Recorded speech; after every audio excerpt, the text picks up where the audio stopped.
अस्सलामुअलैकुम जनाब, once again finally एक ज़बरदस्ती का दिन एक दिन हमने ऐड ऑन के तौर पे लिया। और ज़ाहिर है शायद उससे पीछे भी टीचर जो है वो जज्बात में थे, तो उनको शायद आइडिया ना हो कि इस तरह से। अच्छा, आज का दिन वैसे भी थोड़ा सा मुश्किल था इस हवाले से कि आगे जब 9-10 मुहर्रम है और उसके साथ संडे है ना, तो बहुत सारे लोग इसको एक लॉन्ग वीकेंड कंसिडर करके अपने अपने घर निकल जाते हैं। और ऊपर से बहुत ही अर्ली मॉर्निंग में शदीद तरीन बारिश, तो मुझे लग रहा था कि इस टाइम पे भी काफ़ी बारिश हो रही होगी, लेकिन एकदम से ऐसी कोई शानदार धूप निकल आई। तो एक तो ये दिन प्लान नहीं था, ऊपर से सुबह शदीद बारिश, तीसरा लॉन्ग वीकेंड टाइप का मामला। तो वो एक्सपेक्टेड यही था कि जो है ना कुछ मुनासिब से लोग आएंगे। और मैं तो बारिश को सोच लिया था कि बारिश बहुत शदीद हो रही होगी तो शायद चाय पिलानी पड़ जाए, लेकिन अल्हम्दुलिल्लाह अल्लाह ने जो है मुझे एक बड़े ख़र्चे से बचा लिया इस दफ़ा, और बारिश उस तरह से नहीं हो रही थी। कुछ कल की बातें हमारी पेंडिंग रहती हैं और फिर उसके बाद हम आज का टारगेट स्टार्ट करते हैं।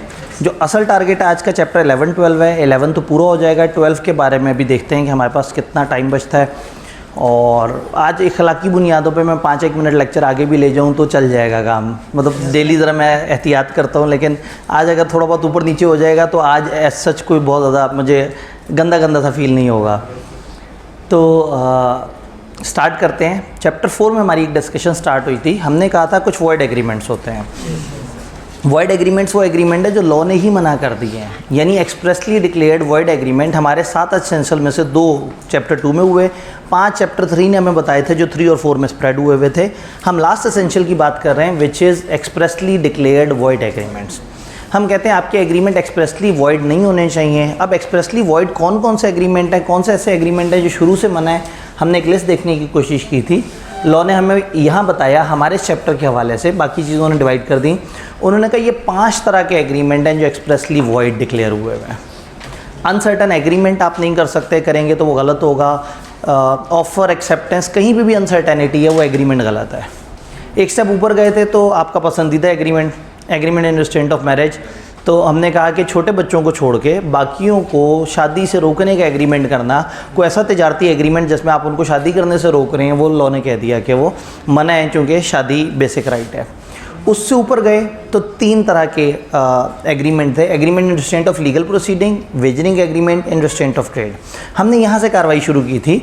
हम ये कहते हैं कि जो ऊपर वाले 3 हैं ये अलग हैं, इन तीनों की एक्सेप्शन भी पड़ेंगे, और नीचे वाले जो है वो सीधे से हैं। Agreement in legal restraint of legal proceeding का एक बहुत क्विक रिकैप दे देता हूँ। हमने बात की थी कि किसी भी बंदे के साथ ये एग्रीमेंट करना कि तुम अदालत में नहीं जाओगे। कॉन्ट्रैक्ट तो कहते ही एग्रीमेंट इन्फोर्सेबल बाय लॉ को है, तो किसी के साथ ये एग्री करना तुम मेरे खिलाफ अदालत में नहीं जाओगे, या इवन मैं तुम्हारे खिलाफ अदालत में नहीं जाऊँगा। किसी को इस चीज़ से रोक देना कि वो लीगल पावर इस्तेमाल ना कर सके, ये मना है, क्योंकि कॉन्ट्रैक्ट तो आपको दे रहा है लीगल पावर। ऐसे में लॉ ये कहता है कि रोकना और है, लेकिन 3 तरह की रुकावटें मान ली जाएंगी। अगर 2 अदालतें एक जैसे रैंक की हैं और पार्टीज़ कहें हम उस अदालत के बजाय उस अदालत में जाएंगे, तो टेक्निकली तो आपने एक अदालत से रोक दिया, लेकिन आपने क्या इसलिए रोका कि आपने लीगल पावर उसकी रोक दी? नहीं, आपने इसलिए रोक दिया कि आप उस अदालत के बजाय दूसरी अदालत में जाने की बात कर रहे थे। इसी तरह से एक बंदा अदालत में जीत जाए या हार जाए, तो उसके बाद आप ये लिख सकते हैं कि हम अब अदालत में अपील नहीं करेंगे, यानी अदालत में जाने से नहीं रोक रहे, लेकिन हायर अदालत में अपील करने से रोक रहे हैं। ये दूसरी बात हमने पढ़ी थी। तीसरा आपने कहा था कि किसी भी प्रेजेंट मसले पे, माजी के मसले पे या मुमकिन मसले पे पार्टीज़ कैन डिसाइड कि हम अदालत में नहीं जाएंगी, हम सालिस के पास जाएंगे, हम आर्बिट्रेटर के पास जाएंगे, एक इंडिपेंडेंट थर्ड पर्सन के पास जाएंगे। वो इंडिपेंडेंट थर्ड पर्सन हमारे तुम्हारे दरमियान फ़ैसला कराएगा। तो एग्रीमेंट पर्सन्स के बीच में जिसमें वो कहेंगे डिस्प्यूट हम आर्बिट्रेशन की तरफ जाएंगे, प्रेजेंट डिस्प्यूट हो या फ्यूचर डिस्प्यूट हो, 2 या 2 से ज़्यादा बंदे आपस में ये तय कर सकते हैं कि हम अदालत के बजाय सालिस के पास जाएंगे। सालिस इस दरमियान में एक बंदा जो तीसरा बंदा है, जो इंडिपेंडेंट है, जो दोनों की बात सुन के उनको बता रहा है कि मैं आपको ये फ़ैसला देता हूँ। अदालत का अल्टरनेट है। इस चैप्टर में हम इस पर ज़्यादा बात नहीं करते, इसके ऊपर एक पूरा हम लॉ पढ़ेंगे जिसमें 2-2.5 सफ़े की डिस्कशन है इसके ऊपर, तो इंशाल्लाह वहाँ डिटेल से पढ़ेंगे। बट किसी को लीगल राइट से रोकना मना है, लेकिन 3 तरह की रुकावटें इजाज़त हैं। 2 में से एक अदालत की तरफ जाना, हायर कोर्ट में अपील ना करना, या मामले को आर्बिट्रेटर की तरफ लेके चलना। कल तक ये डिस्कशन थी, इसको क्विक रिकैप दिया था। अब हम बात करते हैं इन 2 की वेजरिंग और in restraint of trade. In restraint of trade और फिर एंड पे वेजरिंग की बात करते हैं। Agreement in restraint of trade. In restraint of legal proceeding का मतलब था लीगल प्रोसीडिंग से रोकना, तो इन रिस्ट्रेंट ऑफ ट्रेड का मतलब होगा ट्रेड से रोकना। किसी भी शख्स को कोई कारोबार करने से, कोई बिज़नेस करने से, कोई नौकरी करने से, किसी भी किस्म का काम करने से आप नहीं रोक सकते। हर बंदे का बुनियादी हक है कि वो कमाने के लिए कोई भी लॉफुल मशगला अपना सकता है। लॉफुल स्मगलिंग करने से रोका जा सकता है, चोरी करने से रोका जा सकता है, कत्ल करने से रोका जा सकता है, गलत चीज़ से रोका जा सकता है। लेकिन अगर एक बंदा एक लॉफुल बिज़नेस कर रहा है और लॉ की रिक्वायरमेंट्स पूरी कर रहा है, तो आप उसके साथ ये एग्रीमेंट नहीं करेंगे कि तुम ये बिज़नेस नहीं करोगे। तो किसी के साथ ये एग्रीमेंट करना कि आप बिज़नेस नहीं करेंगे, लॉ ने कह दिया ये एब्सोल्युटली वॉइड है, ये वॉइड एब इनिशियो, आप ऐसा नहीं कर सकते। एक्सेप्शन लॉ ने बता दी कि अगर एक शख्स ने दूसरे से उसका बिज़नेस बमा उसकी गुडविल के ख़रीद लिया हो, एक बंदे ने दूसरे से उसका बिज़नेस उसकी गुडविल समेत ख़रीद लिया हो। गुडविल क्या होती है? गुडविल क्या होती है? बिज़नेस का एक नाम होता है, एक वर्थ होती है जो over and above the value होती है। फॉर एग्ज़ाम्पल, अगर हम इस कॉलेज में बैठे हुए हैं और एक बंदा एक आके कहता है जी मैंने ये कॉलेज ख़रीदना है, और फिर वो देखे कि कुर्सियाँ कितने रुपए की पड़ी हुई हैं और एसी कितने रुपए के पड़े हुए हैं, और कहे हाँ जी मैंने हिसाब किताब लगाया, आपके पास 2.5 करोड़ के एसेट्स पड़े हुए हैं, ये मेरे से 2.5 करोड़ पकड़ें, अपना कॉलेज मुझे दे दें, तो मैं कहूँगा भाई ये एक बड़ी मेहनत से बना हुआ कॉलेज है, इसमें एक फ़्लो है, यहाँ का एक नाम है, लोग हम पे ट्रस्ट करते हैं, आते हैं, और हम हर सेशन में बड़े अच्छे तरीके से काम कर रहे हैं।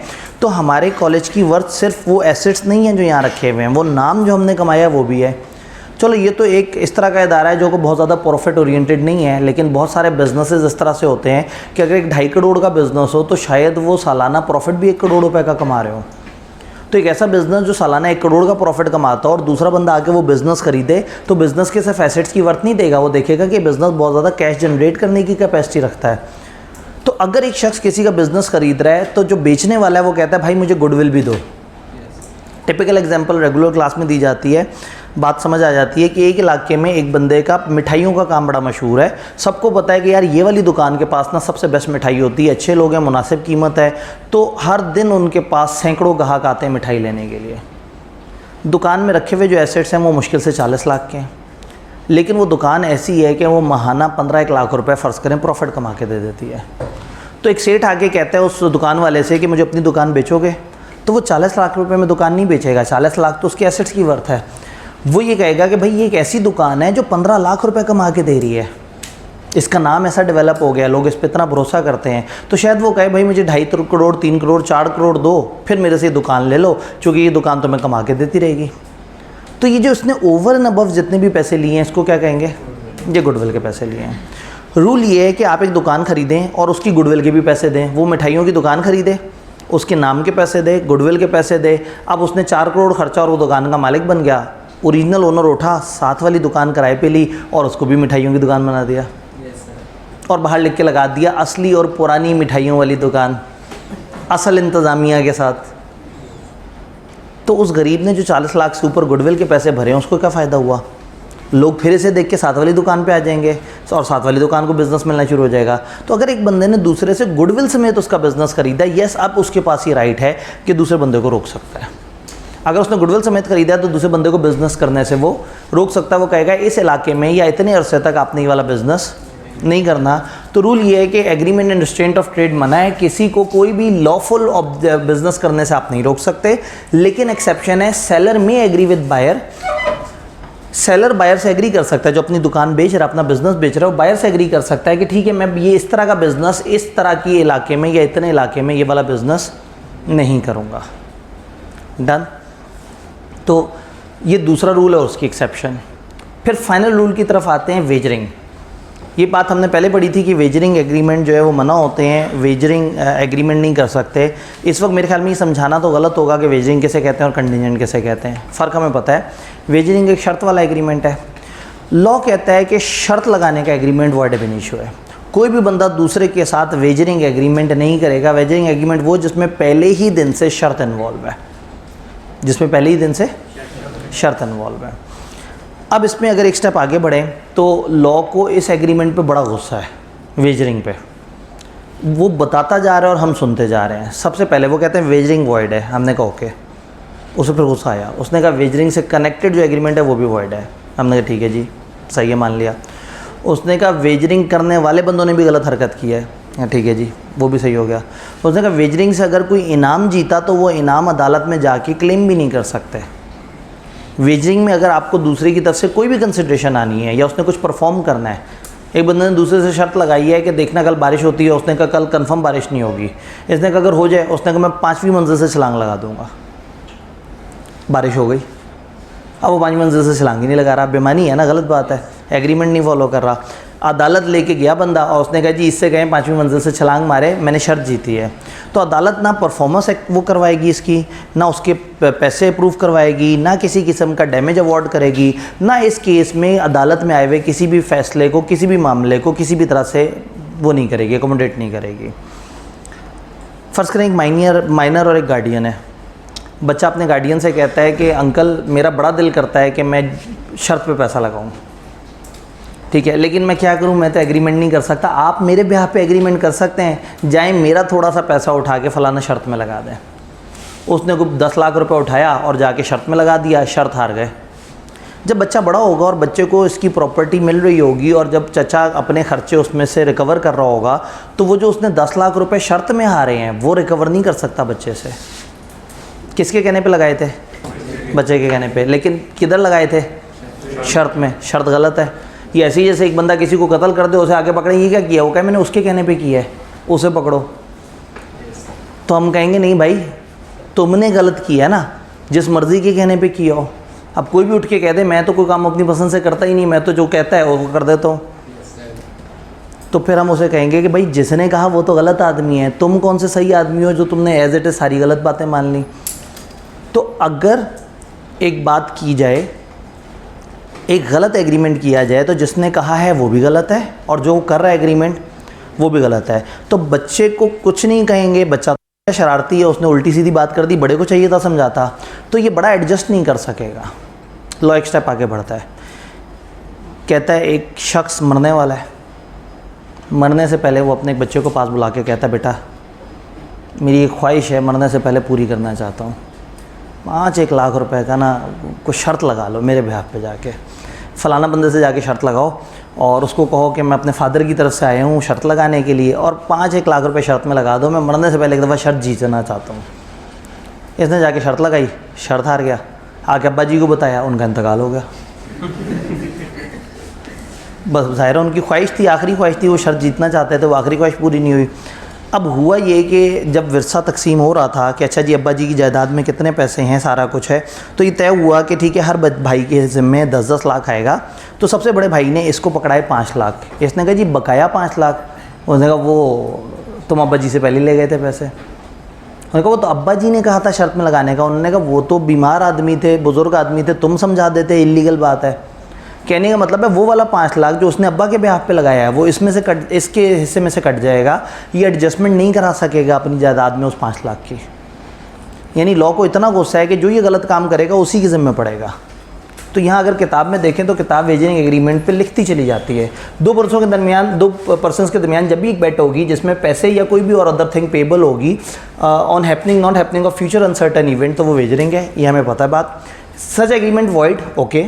ऑल कनेक्टेड एग्रीमेंट जो नोइंगली मेड किए गए हैं उसको सपोर्ट या गारंटी करने के लिए वो भी वॉइड है।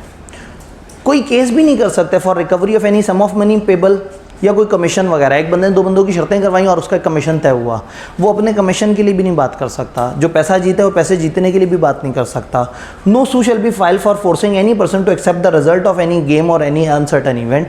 अब किसी को कन्विंस भी नहीं कर सकते, किसी को अदालत में बाउंड भी नहीं कर सकते कि तुम्हें मानना होगा इस शर्त का फैसला, चूँकि शर्त तो गलत है। Person shall not be allowed any adjustment for making any payment relating to any void agreement. अगर एक शख्स ने दूसरे के बिहाफ पे वॉइड एग्रीमेंट में कोई पैसे लगाए हैं तो उसको एडजस्टमेंट भी नहीं मिलेगी। कहाँ कहाँ? Guardian of the minor on whose behalf he made payment, या हेयर यानी कि legal representative of a deceased person on whose behalf he made payment. तो लीगल रिप्रेजेंटेटिव भी जो अपने उसने जो डिजीज़ पर्सन के बिहाफ पे वो की है पेमेंट वो भी एडजस्ट नहीं कर सकता। गार्डियन ने जो माइनर के बिहाफ पे की है वो भी एडजस्ट नहीं कर सकता। जो गलत चीज़ है वो गलत है, उस पर कोई एडजस्टमेंट नहीं है। यहाँ पे लॉ एक लास्ट एक्सेप्शन बताता है। वेजरिंग एग्रीमेंट की एक बड़ी मशहूर एक्सेप्शन है, वो मशहूर एक्सेप्शन के पीछे केस है। वक्त कम भी है और इतना कम भी नहीं है, थोड़ा सा जल्दी से समेट देता हूँ। अंग्रेज़ों ने ये देखा कि ये वेजरिंग बड़ी गलत चीज़ है, क्योंकि बड़े सगीर में जो है ना लोग बहुत ज़्यादा शर्तें लगाते थे।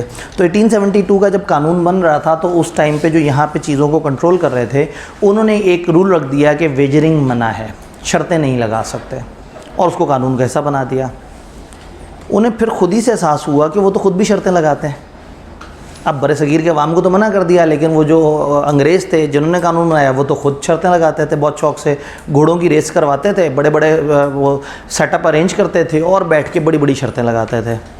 तो फिर उन्होंने क्या किया, पहली एक्सेप्शन लेके आए। एक्सेप्शन ये थी कि कॉन्ट्रैक्ट एक्ट 1872 के मुताबिक शर्त लगाना मना है, लेकिन सिर्फ घोड़ों पे शर्त लगाई जा सकती है, घोड़ों की रेस पे शर्त लगाई जा सकती है। बड़े सगीर के अवाम को समझ आ गया कि बाकी सारी शर्तें मना हो गई हैं, सिर्फ घोड़ों की शर्त अलाउड है। तो जहाँ जहाँ कोई घोड़ों का मैच हो रहा होता था, जहाँ जहाँ कोई रेस हो रही होती थी, अमीर बैठे होते थे अपने पेविलियन में, अपने सारे वो जो जगह है बड़े एग्जेक्टिव से हॉल में, गरीब आके ज़मीन पे बैठ जाते थे और घोड़ों की रेस को देखते थे और फिर कहते थे काले वाले ने जितना है कि चिट्टे वाले ने। उनको तो शर्त लगाने का भी नहीं मिल गया।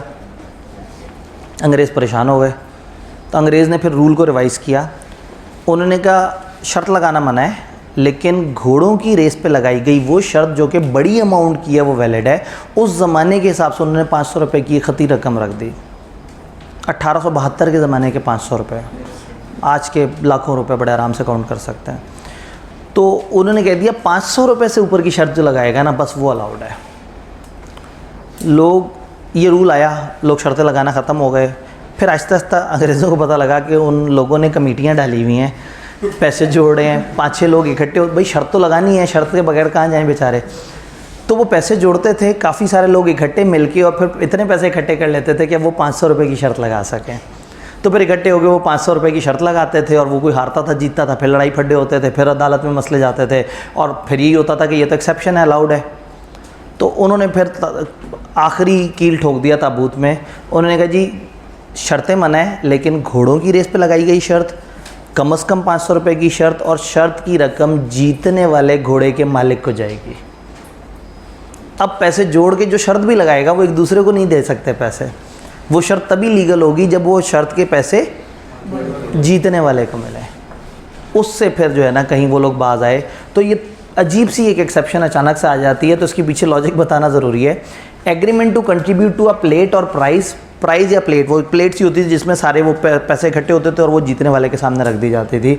तो कोई भी प्लेट या prize of the value of 500 and above to be awarded to winner of a horse race. तो हॉर्स रेस के विनर को 500 से ऊपर के अगर पैसे शर्त में मिलने हैं वो शर्त अलाउड है, बाकी सारी शर्तें मना है। ये 500 रकम अंग्रेज़ों ने अपने ज़माने में सेट की थी। अगर अंग्रेज़ आज हयात होते और यहाँ मौजूद होते तो अब तक इसको कई लाखों तक पहुँचा चुके होते, लेकिन लॉ हमें मिला और हमने कहा अंग्रेज़ों ने इतना पाकीज़ा लॉ बनाया है तो इसमें एक फुल स्टॉप भी हम क्यों बदलें। तो ये अभी भी उसी तरह से 500 की एक्सेप्शन है। अंग्रेज़ों से पूछें तो उन्हें भी नहीं पता कि 500 रुपये अभी भी मौजूद हैं। ओरिजिनल कॉन्ट्रैक्ट एक्ट में उन्होंने चीज़ें रिवाइज़ कर दी हुई हैं, अपने मुल्कों के हिसाब से सेट कर दी हैं। हम इसको सहीवा मानते हैं, अंग्रेज़ ने लिखा है, अच्छा होगा। अंग्रेज़ तो अच्छे लोग होते हैं ना, बहुत अच्छे लोग होते हैं सर।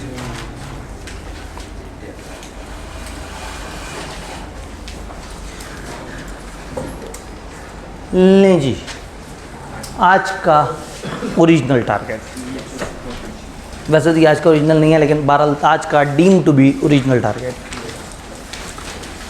कॉन्ट्रैक्ट एक्ट अल्हम्दुलिल्लाह ख़त्म हुआ। कॉन्ट्रैक्ट एक्ट में हमने पास पेपर एनालिसिस में देखा था 50 से 55% of the paper contract act से आ रहा है। कॉन्ट्रैक्ट एक्ट में you can assume majority of the questions के वो लॉजिकल होंगे, और लॉजिकल सवालों की भी मेजॉरिटी चैप्टर 6, 7 और 4 में क्लासीफाई हो रही होगी।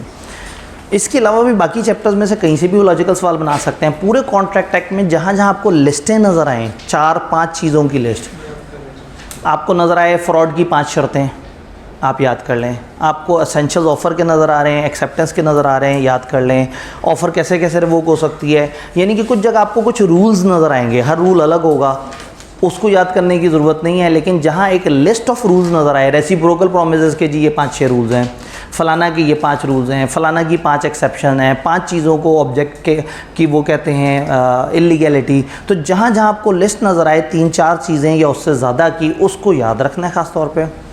समझना सारा है, लेकिन उसको इस तरीके से तैयार कर लेना है कि पेपर में अगर आए तो आप उसको क्रैमिंग वाले सवाल में भी कर सकें। क्रैमिंग के सवाल मेजॉरिटी प्लेस होते हैं चैप्टर 1 से 14, 15, 16, 17, 18, यानी कि अदर लॉज और लीगल सिस्टम से। लेकिन जो पार्टनरशिप का लॉ है, जो भी हम पढ़ने जा रहे हैं इंशाल्लाह ताला, और जो कॉन्ट्रैक्ट है, उसमें ज़्यादा वेटेज होती है या ज़्यादा उनकी कोशिश होती है सिनेरियो। इन दो के अलावा सिर्फ नेगोशिएबल इंस्ट्रूमेंट ऐसा चैप्टर है जहाँ पे चैप्टर 14, जहाँ कभी कभी वो लॉजिकल सवाल बनाते हैं और कभी कभी रट्टे वाले सवाल बनाते हैं। अदरवाइज़ ये है कि आपको ज़्यादातर लॉजिकल सवाल पार्टनरशिप में मिलते हैं और कॉन्ट्रैक्ट में, तो आपने लॉजिकली तो बहुत अच्छी तरह से समझना है, लेकिन उसके बाद चीज़ों को याद भी करना है। जब इससे आगे जाएंगे मैं लॉजिकली ज़रूर समझाऊंगा, लेकिन आपने किसी भी टाइम पे ये नहीं सोचना कि अगर मुझे समझ नहीं आई है तो मेरा क्या होगा। आपने क्रैमिंग ज़रूर कर लेनी है। मैं समझाने की पूरी कोशिश करूंगा, लेकिन अगर कभी टाइम शॉर्ट हो तो आपने चीज़ों को क्रैम करना है, अगर वो समझ नहीं भी आ रही। चूँकि ICAP का फोकस थोड़ा सा वहाँ क्रैमिंग का है। लॉजिकल चीज़ें, उनकी लॉजिकल नंबर अच्छे खासे, उनके बड़े आराम से कॉन्ट्रैक्ट और पार्टनरशिप से पूरे हो जाते हैं। तो पार्टनरशिप एक्ट में मेजॉरिटी ऑफ द टाइम आपको लॉजिकल चीज़ नज़र आएगी, बीच बीच में कुछ लिस्टें नज़र आएंगी। जब कोई लिस्ट नज़र आएगी तो हम देख लेंगे कि वो लिस्ट को हमें क्रैम कर लेना चाहिए। तो बीच बीच में मुझे कहीं नज़र आएगा तो मैं आपको याद भी करा दूंगा कि देखिए ये एक लिस्ट आ गई है, इस लिस्ट को आप लोगों ने क्रैम कर लेना है। लेकिन अगेन अगर कहीं लिस्ट नज़र आए और मैं आपको बता ना भी पाऊँ और वो एक लिस्ट हो, तो उसको एहतियातन आपने याद कर लेना है कि पेपर में उसमें सीधा सवाल भी आ सकता है। अब सवाल ये है कि what is nature of partnership. पुराने ज़माने में एक चैप्टर होता था पार्टनरशिप का। ICAP ने उसको 3 जगह से कट लगा के 3 चैप्टर बनाए, फिर उन्हें लगा कि नहीं अभी भी मज़ा नहीं आया, कुछ टॉपिक डिलीट भी कर दिया। तो पुराने ज़माने के बिज़नेस लॉ के 27 चैप्टर्स में से एक चैप्टर होता था पार्टनरशिप, जिसके 3 टुकड़े करके उसमें से भी चीज़ें माइनस कर दी हैं। आपको बड़ा प्यारा वाला बी लॉ मिला है। इससे पहले कि उन्हें समझ आए कि बहुत ही छोटा सब्जेक्ट बन गया है, जल्दी से इसे पास करके आगे निकल लें, इससे पहले कि कोई नई स्कीम, कोई नई वैरायटी जो है ना वो खामखा लोगों को तंग करे। तो पार्टनरशिप के 3 चैप्टर्स में पहला बताता है पार्टनरशिप किसे कहते हैं, पार्टनर्स कितनी तरह के होते हैं, पार्टनरशिप कितनी तरह की होती है और इसके बेसिक रूल्स, ये बनती कैसे है। सेकंड जो चैप्टर है यानी कि 12th चैप्टर बताएगा पार्टनर्स के आपस में क्या राइट्स होते हैं, एक दूसरे के साथ उनकी क्या क्या जिम्मेदारियां, ड्यूटी हैं। बड़ा ही कॉमन सेंस वाला, बड़ा आसान सा चैप्टर है, छोटा सा चैप्टर है। देन आता है चैप्टर 13 जो बताता है पार्टनर्स के बाहर की दुनिया के साथ क्या मामले हैं और बाहर की दुनिया के साथ पार्टनर का क्या रिलेशन है या किस किस्म के मामला आता है। तो हम शुरू करते हैं नेचर ऑफ पार्टनरशिप। अगर हम बात करें तो पार्टनरशिप इज़ तकरीबन लाइक जॉइंट प्रोमिसर। यहाँ सामने लिखा हुआ इतना इंपॉर्टेंट नहीं है, जस्ट मतलब बजाय इसके कि मैं इसे उठाऊँ बोर्ड पे लिखूँ उस पर टाइम लगे, बल्कि हम यहाँ थोड़ा सा साइड पे तो बना ही सकते हैं, फिर साइड पे ही बना लेते हैं। ABCD ये 4 लोग हैं जो कि एक पार्टनरशिप में, और ये मिस्टर वाई के साथ डील कर रहे हैं। 4 बंदे हैं, ये चारों एक पार्टनरशिप के अंदर है और ये मिस्टर वाई के साथ डील कर रहे हैं। तो वो जो 4 लोग पार्टनरशिप के अंदर, उनमें से हर अकेले बंदे को हम कहेंगे वो पार्टनर है। अकेले बंदे को क्या कहेंगे, वो पार्टनर है। इस पूरे ग्रुप को, ये पूरा ये ओवल बना हुआ है जिसके अंदर ये चारों हैं, इनको मिला के हम फर्म कहेंगे या पार्टनरशिप कहेंगे। और हर वो शख्स जो इस पार्टनरशिप के साथ डील कर रहा है उसको कहेंगे थर्ड पर्सन। यानी एक पर्सन है फर्म, दूसरा पर्सन है पार्टनर्स, तीसरा पर्सन है जो भी कोई भी इनसे डील करेगा। तो पार्टनरशिप में ना 2 चैप्टर के रूल्स अप्लाई होंगे, एक एजेंसी के और एक जॉइंट प्रोमिसर्स वाले। ये जॉइंट प्रोमिसर्स हैं तो इनकी सारी वही वाली बातें हैं कि इनकी लायबिलिटीज़ जॉइंट एंड सेवरल है, उसी तरह से कंट्रीब्यूशन ऑफ लॉसेज है, उसी तरह से बाकी सारे मामला आते हैं, उसी तरह से ये एक दूसरे के लिए ज़िम्मेदार हैं। फिर एजेंसी का क्या मामला है, फॉर एग्जांपल इनमें से बी ने एक एक्शन किया, अगर उसने एक्शन अपनी पार्टनरशिप के लिए किया और पार्टनरशिप में रहते हुए किया तो इसको हम कहेंगे एक्ट ऑफ फर्म। 4 पार्टनर्स हैं, चारों का काम है कि वो फर्नीचर ख़रीदते हैं और बेचते हैं। मिस्टर बी गया, जाके उसने फर्नीचर ख़रीदा, मिस्टर बी का फर्नीचर ख़रीदना अपनी फर्म के लिए मिस्टर बी का एक्शन नहीं कहलाएगा, फर्म का एक्शन कहलाएगा। जॉइंट प्रोमिसर्स में हम जॉइंट प्रोमिसर्स को कलेक्टिवली कुछ नहीं बोलते थे। पार्टनरशिप में क्या होता है, चंद लोग मिलजुल के आपस में एक एग्रीमेंट कर लेते हैं और एग्रीमेंट के तहत एक दूसरे के साथ प्रॉफिट एंड लॉस शेयर कर रहे होते हैं। उस एग्रीमेंट के तहत ये सारे मिलके कंबाइंड बिजनेस काउंट होगा, बिजनेस का एक नाम होगा फर्म या पार्टनरशिप। तो हर बंदे का एक्शन फर्म का एक्शन है। मिस्टर बी के एक्शन पे पूरी फर्म रिस्पॉन्सिबल होगी। मिस्टर बी ने अगर किसी के साथ जुल्म कर दिया, फर्नीचर खरीदते हुए को फ्रॉड कर दिया, गड़बड़ कर दिया, पूरी फर्म जिम्मेदार। तो इसका मतलब है इनमें से हर पार्टनर एजेंट भी है सबका और हर पार्टनर प्रिंसिपल भी है सबका। जब बी कोई एक्शन करेगा तो बी बन जाएगा एजेंट और ए, सी और डी बन जाएंगे उसके प्रिंसिपल। या यूँ समझे कि बाकी सारी जो फर्म है वो बन जाएगी प्रिंसिपल। ए एक्शन करेगा तो ए बन जाएगा एजेंट और बाकी सब बन जाएंगे प्रिंसिपल। इसका मतलब है हर बंदा एजेंट है क्योंकि वो काम करता है, दूसरे रिस्पॉन्सिबल होते हैं।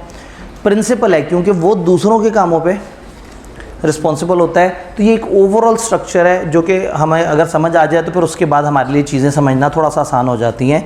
ज़्यादा मुश्किल बातें नहीं हैं, जॉइंट प्रोमिसेस हमें समझ आए हुए हैं। तो हमने ये कहा कि सबसे पहले कुछ डेफिनेशंस देखते हैं।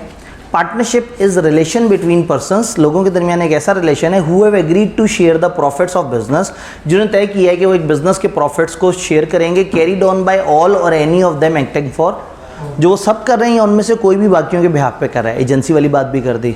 तो पार्टनरशिप एक ऐसा रिलेशन है जिसमें चंद लोग मिलकर आपस में प्रॉफिट शेयर करते हैं एक बिजनेस के और उसमें एक दूसरे के साथ मिलजुल के उसके लिए जिम्मेदार होते हैं। फर्म और पार्टनर क्या है? वो पर्सन जो पार्टनरशिप में एंटर हुए हैं एक दूसरे के साथ, वो पार्टनर्स कहलाएंगे इंडिविजुअली, और कलेक्टिवली सारे मिलके क्या कहलाएंगे? फर्म। और जिस नाम से वो बिजनेस करेंगे वो कहलाएगा फर्म का नेम। तो फिर एक्ट ऑफ फर्म किसे कहेगा? एक्ट ऑफ फर्म का मतलब है कोई भी एक्ट या ओमिशन बाय ऑल या एनीवन, सारे को एक्शन करें या उनमें से कोई एक बाकियों के बिहाफ पे करे, which give rise to a right enforceable by और अगेंस्ट द फर्म। भाई बी जाके खरीदारी करके आ गया फर्म के बिहाफ पे, अब पैसे कौन देगा? फर्म। तो फर्म लीगली बाउंड हो गई बी के एक्शन पे। तो बी का ये एक्शन जिसमें इसने फर्म को बाउंड कर दिया, ये इसका एक्शन नहीं कहलाएगा, ये फर्म का एक्शन कहलाएगा। इसका मतलब इनमें से जो भी काम करेगा तो हम कहेंगे भाई ये फर्म ने काम किया है। एंड फाइनली इसमें थर्ड पार्टी आती है। Third party in relation to firm, ये आपके पास गलत लिखा होगा, फॉर्म लिखा होगा, किताब में से फर्म कर ले।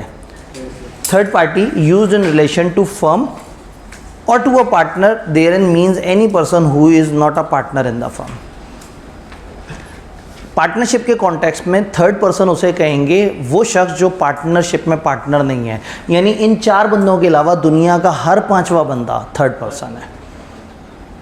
तो पार्टनरशिप ओवरऑल प्रिंसिपल है, हर पार्टनर एजेंट है, और इन दो के अलावा ये एजेंट जाके थर्ड पर्सन से डील करेगा और थर्ड पर्सन और पार्टनरशिप के दरमियान कॉन्ट्रैक्ट बन जाएगा। 100% वही बात है जो एजेंसी में थी।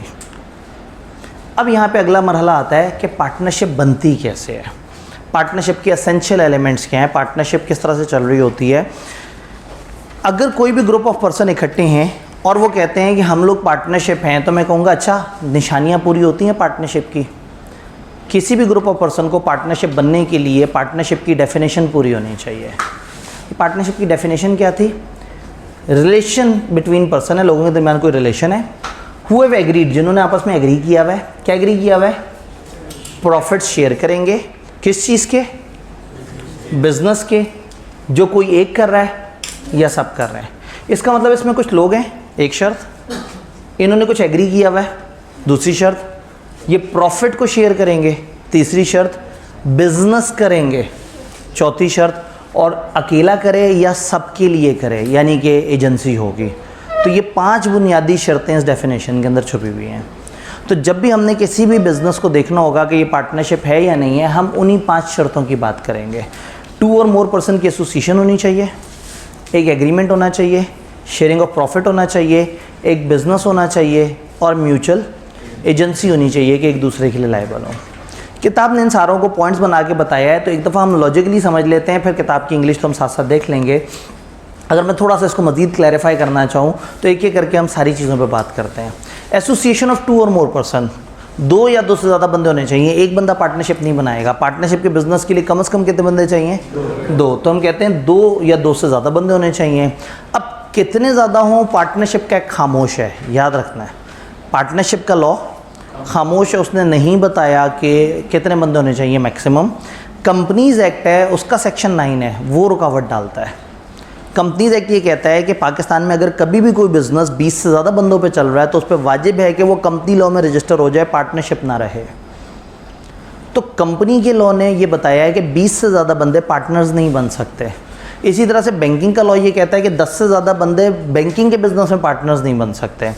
तो इसका मतलब ये है कि अगर आपसे कोई पूछे कि पार्टनरशिप में मैक्सिमम नंबर कितने हैं, तो आप कहें पार्टनरशिप एक्ट ने नहीं बताया, लेकिन कुछ और लॉज ने बताया है कि मैक्सिमम नंबर ऑफ पर्सन 20 होंगे नॉर्मल बिजनेस में, और जो बैंकिंग का बिजनेस है उसमें 10 बंदे होंगे मैक्सिमम।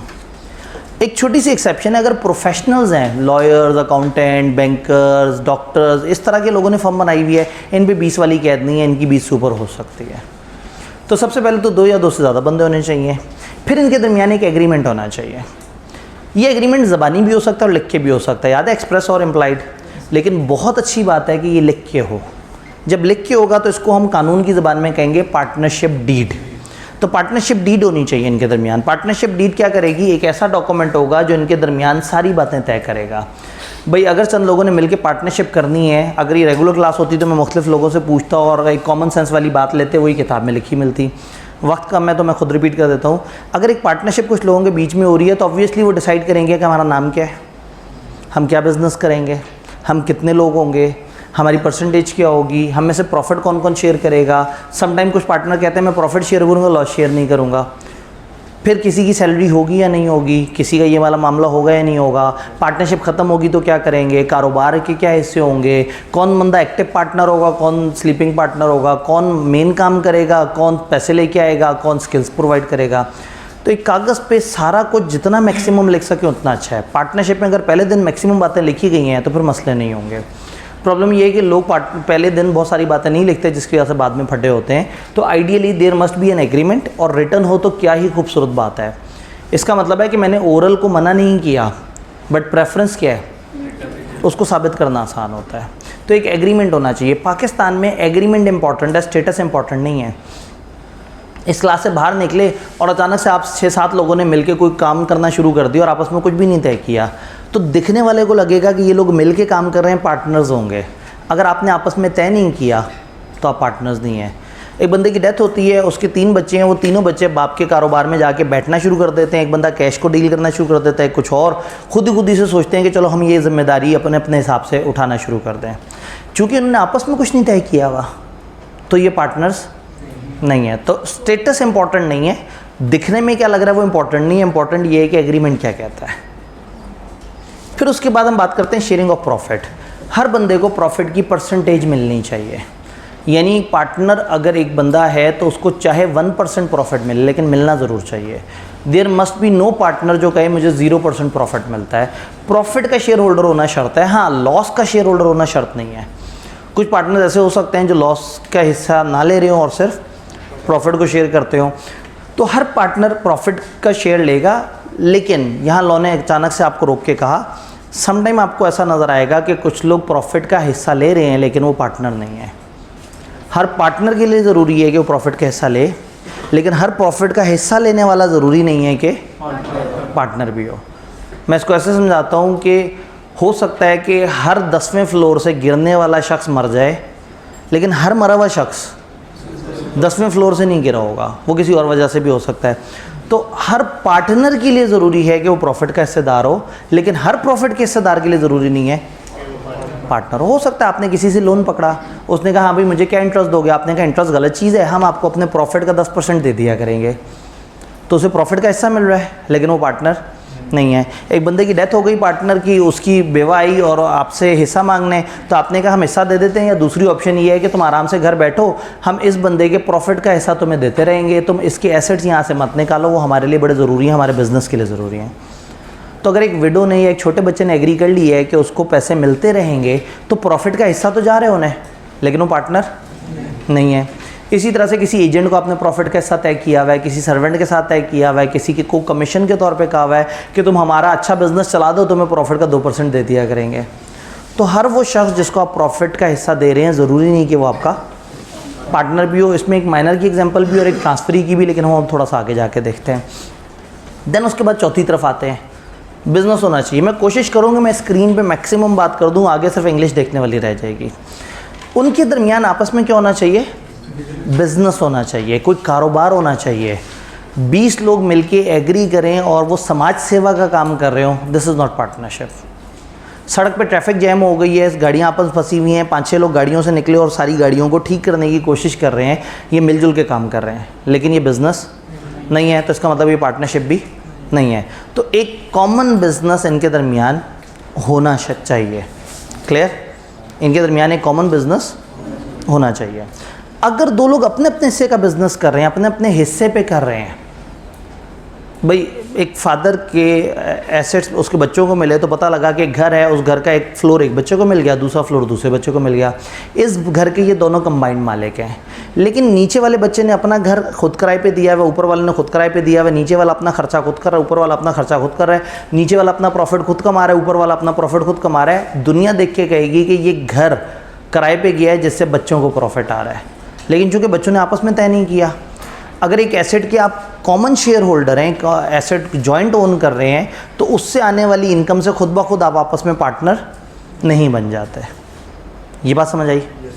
तो अगर एक गाड़ी ली हुई है लोगों ने, दो बंदों ने मिलकर पैसे जोड़े और गाड़ी ली, और गाड़ी 12 घंटे एक बंदे के पास रहती है, 12 घंटे दूसरे के पास रहती है। जिसके पास पहले 12 घंटे रहती है उसने करीम पे चलाई हुई है, जिसके पास अगले 12 घंटे होती है उसने ऊबर पे चलाई हुई है। वो अपने टाइम में प्रॉफिट कमाता है, अपना पेट्रोल डलवाता है, अपना कमाता है। वो अपने टाइम पे अपना पेट्रोल डलवाता है, अपना कमाता है। दिखने में ये मिलजुल के बिजनेस कर रहे हैं, लेकिन ये कंबाइंड बिजनेस नहीं है, ये को ओनरशिप है। ये एक ही गाड़ी के दो हिस्सेदार हैं और हर हिस्सेदार अपने हिस्से का कमा रहा है। हाँ, अगर ये दो किसी दिन बैठे और कहें यार ये क्या मजाक हमने बनाया हुआ है, बैठते हैं एग्रीमेंट करते हैं, ये गाड़ी तुम्हारी मेरी, चलो तुम्हारी मेरी छोड़ते हैं, एक पार्टनरशिप बनाते हैं जिसका नाम है तुम्हारी मेरी, ठीक है? तो तुम्हारी मेरी एक पार्टनरशिप बनी और उस पार्टनरशिप को ये गाड़ी दे देते हैं। ये गाड़ी आधी तुम्हारी आधी मेरी है, तो पार्टनरशिप जो तुम्हारी मेरी नाम से चल रही है उसमें 50% शेयर होल्डर मैं हूँ, 50% तुम हो। ये पार्टनरशिप अपनी गाड़ी किराए पे देगी, उस पर ख़र्चा करेगी, उससे पैसा आएगा, ख़र्चे निकालने के बाद उस पैसे को तुम और मैं हाफ हाफ डिवाइड कर लेंगे। अब बन गई ये पार्टनरशिप, क्योंकि अब ये को ओनरशिप नहीं है, अब उन्होंने वो बिजनेस को दे दिया है। तो पार्टनरशिप को अगर वो गाड़ी मिल गई और पार्टनरशिप कमा रही है और पार्टनरशिप लोगों को हिस्सा दे रही है तो ये बिजनेस है। लेकिन अगर हर बंदा अपने हिस्से से कमा रहा है तो ये को ओनरशिप है। तो हम ये कहते हैं कि यहाँ पे बिजनेस होना चाहिए, कमर्शियल एक्टिविटी होनी चाहिए, नॉट फॉर प्रॉफिट नहीं होना चाहिए और को ओनरशिप नहीं होनी चाहिए। फाइनली म्यूचुअल एजेंसी होनी चाहिए। हर बंदा बाकियों के बिहाफ पे एजेंट हो। हर बंदा एजेंट इस सेंस में है कि वो बाकियों के बिहाफ पे रिप्रेजेंट कर रहा है, और प्रिंसिपल के सेंस में कि उसकी वजह वो दूसरों की वजह से रिस्पॉन्सिबल भी हो रहा है। तो 5 शर्तें ज़रूरी हैं, इसको हम टेस्ट ऑफ पार्टनरशिप भी कहते हैं। दिस कैन हैपन के पेपर में आप जाए एक सवाल आया वो कि ये कुछ लोग हैं मिलके काम कर रहे हैं, बताओ पार्टनर्स हैं या नहीं है। तो आपने एक एक करके निशानियां पूरी करनी है। अगर 3 निशानियां पूरी हो जाए और 2 ना हो तो आप कहें वो 2 निशानियां पूरी नहीं हो, इसका मतलब ये पार्टनरशिप नहीं है। 4 पूरी हो गई, 5वीं नज़र नहीं आ रही, सवाल में पता नहीं लग रहा, तो आप लिख दें अगर ये 5वीं निशानी होगी तो ये पार्टनरशिप बन जाएंगे, वरना नहीं। पास पेपर, मैं असल में पास पेपर्स की ज़्यादा बात इसलिए नहीं कर रहा कि हमारा ज़्यादा टाइम लगे कॉन्सेप्ट्स की डिस्कशन पे। पास पेपर्स की वीडियो साथ साथ डेली बेसिस पे अपलोड हो रही हैं गूगल ड्राइव के ऊपर। एक दफ़ा ये क्रैश कोर्स अगर पूरा ख़त्म हो जाए इंशाल्लाह ताला तो फिर मैं वो सारी वीडियोस उठा के इसकी प्लेलिस्ट के एंड पे भी डाल दूंगा।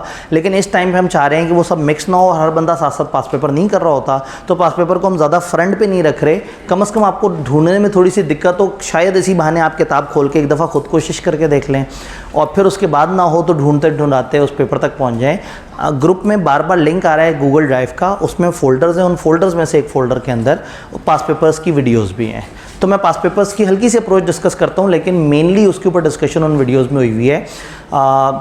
लास्ट सेशन में आईकेप में रिवीजन क्लासेस जो हुई थी उसमें हम लोगों ने वो विद पास पेपर्स किया था, तो वो वीडियो क्लिप्स वहाँ से निकले हुए हैं। तो अगर आपको एकदम से नज़र आए तो आप परेशान ना हो जाएं कि ये क्या चल रहा है, नीचे पट्टी चल रही है आईकेप की और वो उस तरह से करके। तो वो आईकेप की रिवीजन क्लासेस थी, उससे किया है। इस दफ़ा मैंने उनको एक्सप्रेसली इनकार कर दिया क्योंकि सिलेबस में भी कोई चेंज नहीं है, तो वो पिछली वो वाली वीडियोज़ भी वैलिड हैं, वो पास पेपर भी वैलिड हैं, और हम यहाँ पे भी बड़ा कम्प्रीहेंसिव क्रैश कर रहे हैं। तो ये इसमें चीज़ें कवर हो रही हैं। बस फ़र्क ये है कि वहाँ मेरे पास कम टाइम होता था, मैंने 1 घंटे में चैप्टर भी ख़त्म कराना होता था, उसके पास पेपर्स भी डिस्कस करने होते थे। यहाँ 1.25 घंटे में हमने वो एक चैप्टर करना होता है या जो भी उस दिन का टारगेट है, तो इसलिए मुझे थोड़ा ज़्यादा मौका मिल रहा है, तो ज़्यादा गहराई में उतर रहा हूँ। तो डिटेल इस वक्त इसमें ज़्यादा है कंटेंट में, लेकिन पास पेपर्स को ऐड ऑन करने के लिए आपको वो वाली वीडियोज़ में से कट कर करके हमने सिर्फ पास पेपर वाला पोर्शन आपको अवेलेबल कर दिया है। तो इंशाल्लाह ताला अल्लाह करे वो आपके काम आए। ये 5 एलिमेंट्स हमने समझ लिए। अब जल्दी जल्दी से देखते हैं। वो कहते हैं एसोसिएशन ऑफ 2 और मोर पर्सन होने चाहिए, सिंगल इंडिविजुअल नहीं हो सकता। अगर एक पे आ गया नंबर तो फिर हम उसको पार्टनरशिप नहीं कहेंगे। Partnership maximum number of members के बारे में कुछ नहीं कहता, लेकिन कंपनी लॉ ने कहा है कि बैंकिंग में 10, बाकियों में 20 और प्रोफेशनल्स के केस में 20 से ऊपर जा सकते हैं। तो हम ये कहते हैं अगर टोटल पार्टनर मैक्सिमम नंबर से बढ़ जाएँ तो ये एक इलीगल एसोसिएशन बन जाएगी, ये पार्टनरशिप नहीं है। ज़बानी बातें हुई हुई हैं, अब जल्दी जल्दी से हमने देखना है। एग्रीमेंट होना चाहिए, एक्सप्रेस या इम्प्लाइड भी हो सकता है। रिटर्न एग्रीमेंट को पार्टनरशिप डीड कहते हैं। पाकिस्तान में पार्टनरशिप कॉन्ट्रैक्ट से होती है, स्टेटस से नहीं होती। जैसे जॉइंट फैमिली बिजनेस या इस तरह की किसी चीज़ को हम खुद ही पार्टनरशिप नहीं कहेंगे जब तक उन्होंने आपस में एग्री ना किया हो। पार्टनरशिप डीड में यूजुअली ये बातें होती हैं, नेम, प्लेस, डिफरेंट प्लेसेस जहाँ काम होना है, किस डेट पे लोग आए, कितने पार्टनर्स हैं, इस तरह की बातें लिखी हैं। इस लिस्ट को याद करने की ज़रूरत नहीं है, ये आप खुद से लिख सकते हैं क्योंकि ये लॉ की एक्सप्रेस लिस्ट नहीं है। उन्होंने कहा पार्टनरशिप डीड में कुछ भी हो सकता है, आप अपनी तरफ से भी 6 बात लिख देंगे, चल जाएगा काम। अगर पार्टनरशिप में एक रिटन एग्रीमेंट नहीं है तो फिर पार्टनरशिप का जो कानून है हम उसको फॉलो करेंगे। अगर डीड में उन्होंने लिखा है कि ये काम ऐसे होगा तो वैसे होगा, कुछ नहीं लिखा तो जो कॉमन रूल्स हैं पार्टनरशिप के वो अप्लाई हो जाएंगे। Then carrying on business, partners business carry on कर रहे हो। अगर कोई बिजनेस नहीं है तो there is no question of partnership. अगर कोई चैरिटेबल काम कर रहे हैं तो वो पार्टनर्स नहीं कहलाएंगे। शेयरिंग ऑफ प्रॉफिट, शेयर करें, इक्वली भी कर सकते हैं या किसी भी रेशो में कर सकते हैं, लेकिन नेसेसरी नहीं है कि वो लॉस भी शेयर करें।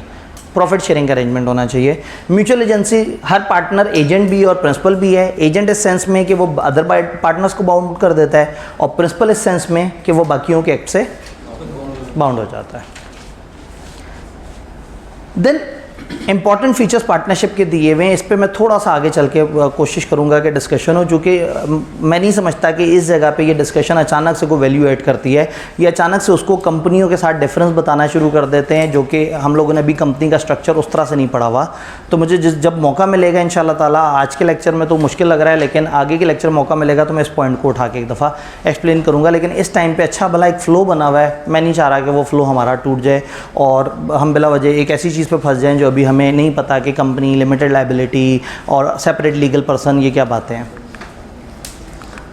देन हमने कहा नॉट अ पार्टनरशिप, जॉइंट या कॉमन इंटरेस्ट अगर एक प्रॉपर्टी में होगा, अगर किसी भी प्रॉपर्टी से कंबाइंड रिटर्न्स आ रहे हैं और वो प्रॉफिट वगैरह लोगों को आपस में जा रहे हैं और उन्हें मिलके तय नहीं किया हुआ, तो उसको हम पार्टनरशिप नहीं कहेंगे। यानी पार्टनरशिप फर्म और को ओनरशिप में फ़र्क होता है। इसमें एग्रीमेंट होता है, इसमें एग्रीमेंट ज़रूरी नहीं। इसमें बिजनेस होता है, इसमें बिजनेस ज़रूरी नहीं। उसके मिनिमम मैक्सिमम लॉ ने बताया, इसके मैक्सिमम नंबर लॉ ने नहीं बताया। उसमें शेयरिंग ऑफ प्रॉफिट लाजमी है, इसमें शेयरिंग ऑफ प्रॉफिट लाजमी नहीं है। वो एक दूसरे के एजेंट हैं पार्टनरशिप में, ये एक दूसरे के एजेंट नहीं है। वो बगैर पार्टनर से पूछे अपना हिस्सा किसी दूसरे को दे के नहीं जा सकता, ट्रांसफ़र ऑफ इंटरेस्ट नहीं कर सकता। ये बात चैप्टर 13 में ज़्यादा समझ आएगी, ट्रांसफ़र ऑफ इंटरेस्ट वाली, कि ये क्या चीज़ होती है। ये अपना हिस्सा दूसरे को नहीं फॉरवर्ड कर सकता, और को ओनर अपना हिस्सा बगैर किसी दूसरे से पूछे अपने घर अपने हिस्से का किराया किसी भी और यार दोस्त को दे दे, उसको ऊपर वाले भाई से पूछने की ज़रूरत नहीं है। लेकिन पार्टनरशिप में अगर एक बंदा कहे कि कल से मेरी जगह फ़लाना बंदा आ जाएगा, तो उसको इजाज़त लेने की ज़रूरत है। तो किताब ने कुछ क्विक डिफरेंसेस बताए हैं पार्टनरशिप और कोनरशिप। फिर वो हमने बात पढ़ी थी कि हर बंदा जिसको प्रॉफिट मिलता है ज़रूरी नहीं कि वो पार्टनर भी हो। अब आप ये देखें तो एक टेबल सा आ गया, अगर आप चाहें तो आप इसको याद कर लें कि इसमें लिस्ट दी हुई है। फिर अगर देखें तो यहाँ एक लिस्ट आ गई कि वो कौन से लोग हैं जिनको प्रॉफिट का हिस्सा मिलता है लेकिन वो पार्टनर नहीं होते। Sharing of profit conclusive evidence नहीं है पार्टनरशिप का। किसी भी बंदे को अगर शेयर ऑफ प्रॉफिट मिले एक बिजनेस का, तो इससे वो खुद ब खुद पार्टनर नहीं बन जाता। फॉर एग्जांपल कुछ बातें इन्होंने बताई, बातें हमने कर ली थी, लिस्ट दिखानी है, लेकिन ये लिस्ट चूँकि इस चैप्टर में मुश्किल से एक ही प्रॉपर लिस्ट है, तो आप इस लिस्ट को याद कर लीजिएगा कि ये पेपर में कभी भी पूछी जा सकती है। इंटरेस्टिंग बात यह है कि इस चैप्टर में हर तीसरे चौथे सवाल के बाद उन्होंने ये लिस्ट पूछी हुई है। तो उन्हें जहाँ पे भी किसी चैप्टर में कोई रट्टे का मार्जिन नज़र आ जाए, वो जब मौका मिले उसको ज़रूर पूछ लेते हैं। कौन कौन से लोग हैं जिनको प्रॉफिट मिल रहा है लेकिन पार्टनर नहीं है? लेंडर ऑफ मनी, जो कि उन लोगों को पैसे दे रहा है जो अभी बिजनेस स्टार्ट कर रहे हैं। सर्वेंट या एजेंट को अगर रेमुनरेशन के तौर पे मिल रहा है। विडो या चाइल्ड ऑफ एक मरे हुए पार्टनर को जो एनवीटी जो सालाना उसको पेमेंट मिल रही है। फिर पार्टनर के इंटरेस्ट का ट्रांसफरी और माइनर एडमिटेड टू बेनिफिट्स, ये 2 पॉइंट ऐसे हैं जो चैप्टर 13 में डिस्कस होते हैं, तो मैं यहाँ इनको होल्ड कर रहा हूँ। पिछले ओनर को या पार्ट ओनर को कंसिडरेशन गुडविल की मिल रही है। एक बंदा छोड़ के, हमने कहा ये अपने एसेट लो और चले जाओ, उसने कहा सिर्फ एसेट नहीं भाई, एसेट तो 40 लाख के हैं, गुडविल मिला के बिजनेस की वर्थ है 2.5 करोड़, तो चलो मेरे एसेट्स का तो हिस्सा मुझे दे दो, लेकिन गुडविल का क्या होगा? तो हम कहेंगे अच्छा चलो एक काम करते हैं, तुम्हें 2 साल तक तुम्हारा प्रॉफिट का शेयर देते रहते हैं, 2 साल बाद तुम्हारा हमसे कोई ताल्लुक नहीं। अब उसको प्रॉफिट का शेयर मिल रहा है लेकिन वो इस वक्त पार्टनर नहीं है। किताब को लगा कि मैं एक नई बात करने जा रही हूँ। उन्होंने कहा बैंकिंग कंपनी अगर लोन दे और लोन देने के बाद आपसे उस लोन के एवज प्रॉफिट का हिस्सा मांगे आपके, तो ये चीज़ अलाउड है, लेकिन उससे वो बैंक पार्टनर नहीं बन जाएगा। तो ये बात लिखने की ज़रूरत नहीं थी क्योंकि उन्होंने ये वाली बात ऑलरेडी लिखी हुई थी, लेंडर वाली बात। बट उन्हें याद आया कि उन्होंने कहा जी पार्टनरशिप एक्ट उस वाली सिचुएशन को मना नहीं करता। ये तो हो गई हमारी कोर डिस्कशन अबाउट पार्टनरशिप किसे कहते हैं, पार्टनरशिप के एसेंशियल एलिमेंट्स क्या हैं, what is test of partnership. अब दो इख्तितामी टॉपिक्स आ गए हैं कि पार्टनरशिप की कितनी किस्में और पार्टनर्स की कितनी किस्में हैं। पार्टनरशिप की अगर हम बात करें तो पार्टनरशिप की दो मेजर किस्में हैं। एक को हम कहते हैं पार्टनरशिप एट विल, एक को हम कहते हैं particular partnership, specific partnership. Specific या पर्टिकुलर बड़ी सीधी सी है। आप पार्टनरशिप बनाते हैं, आप पहले दिन तय कर लेते हैं कि हम फलाना काम के लिए पार्टनरशिप बना रहे हैं, हम फलाना दिन तक के लिए पार्टनरशिप बना रहे हैं। फॉर एग्जांपल पार्टनरशिप बनाएं और कहें ये 5 साल की पार्टनरशिप है, या पार्टनरशिप बनाएं और कहें ये तब तक की पार्टनरशिप है जब तक कि हम लोग ये प्रोजेक्ट कंप्लीट नहीं कर लेते। दो बिल्डर्स हैं, उन्होंने मिलकर एक प्रोजेक्ट पकड़ा है गवर्नमेंट से कि उन्होंने एक बिल्डिंग बना के देनी है, तो उन्होंने आपस में पार्टनरशिप की कि जब तक ये बिल्डिंग नहीं बनती हम पार्टनर हैं। तो ये कब तक पार्टनर है? जब तक बिल्डिंग नहीं बनती। तो अगर पार्टनरशिप स्टार्ट करते हुए आप कोई टाइम बता दें, कोई इवेंट बता दें, कोई प्रोजेक्ट बता दें, कोई इस तरह से स्पेसिफाई कर दें कि ये किस वक्त, किस टाइम, किस मकसद के लिए है, तो ये बन जाएगी पर्टिकुलर या स्पेसिफिक पार्टनरशिप। और अगर पार्टनरशिप बनाते हुए आप कोई टाइम ना बताएं, कोई पर्पज़ ना बताएं, 5 दोस्त मिलके इकट्ठे हुए हैं पार्टनरशिप, अब इसमें इनमें से कोई सोच ही नहीं रहा कि ख़त्म कैसे होगी, सब खुश हैं, सब बहुत एक्साइटेड हैं, तो एक ऐसी पार्टनरशिप जिसमें आप तय ना करें कि कैसे ख़त्म होगी, तय ना करें कि कितने टाइम के लिए होगी, तय ना करें कि इसका क्या पर्पज़ होगा, यानी कि आपने अगर ये कोई प्रोजेक्ट का इख्तिताम उसके साथ मुंसलिक नहीं किया हुआ, तो फिर ये पार्टनरशिप कहलाएगी एट विल। ये पार्टनरशिप शायद 70 साल चलती रहे और शायद तीसरे दिन ही एक बंदा का यार मज़ा नहीं आ रहा, ख़त्म कर देते हैं पार्टनरशिप। जिस भी दिन एक भी बंदे ने नोटिस दे दिया ना, पार्टनरशिप ख़त्म हो जाएगी। कोई बंदा चलते चलते अचानक से कहे पार्टनरशिप ख़त्म करें, उसको हम ये नहीं कहेंगे तुमने ब्रीच की है, तुम डैमेजेस दो, तुमने हमारा नुकसान करा दिया। लेकिन वो जो 5 साल के लिए पार्टनरशिप बनी थी, हर बंदा 5 साल की नीयत से आया था, जो तीसरे साल छोड़ के जा रहा होगा उसको कहेंगे डैमेजेस दो। जो प्रोजेक्ट के लिए आपने पार्टनरशिप बनाई थी, प्रोजेक्ट पूरा होने से पहले जो छोड़ के जा रहा होगा, आप कहेंगे जी आप हमें डैमेजेस दो। तो पार्टनरशिप किसी ख़ास पर्पस, टाइम वगैरह के लिए बन जाए तो वो स्पेसिफिक है, और अगर बगैर किसी पर्पस, टाइम या इस तरह की चीज़ें हो, पर्पस हो लेकिन पर्पस के क्लोज़ होने का टाइम कोई ना हो, तो ये एट विल बन जाएगी। एट विल नोटिस देने से ख़त्म हो जाती है, जिस दिन नोटिस दें उसी दिन ख़त्म हो जाती है। सम टाइम नोटिस में लिखा होता है आज से 10 दिन बाद पार्टनरशिप ख़त्म, तो अगर लिखा है तो 10 दिन बाद ख़त्म हो जाएगी।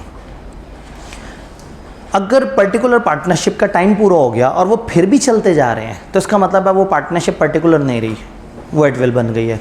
और अगर एट विल वाले डिफाइन करें मिल के आपस में कि हम लोग जिस दिन सारे इकट्ठे होकर कहेंगे कि पार्टनरशिप बंद कर दो, उस दिन पार्टनरशिप बंद होगी, तो इसका मतलब है कि इन्होंने एक इवेंट डिफाइन कर लिया, तो ये बन गए पर्टिकुलर पार्टनरशिप। तो दोनों को थोड़ा तेज़ी से देख लेते हैं। पार्टनरशिप एट विल क्या है?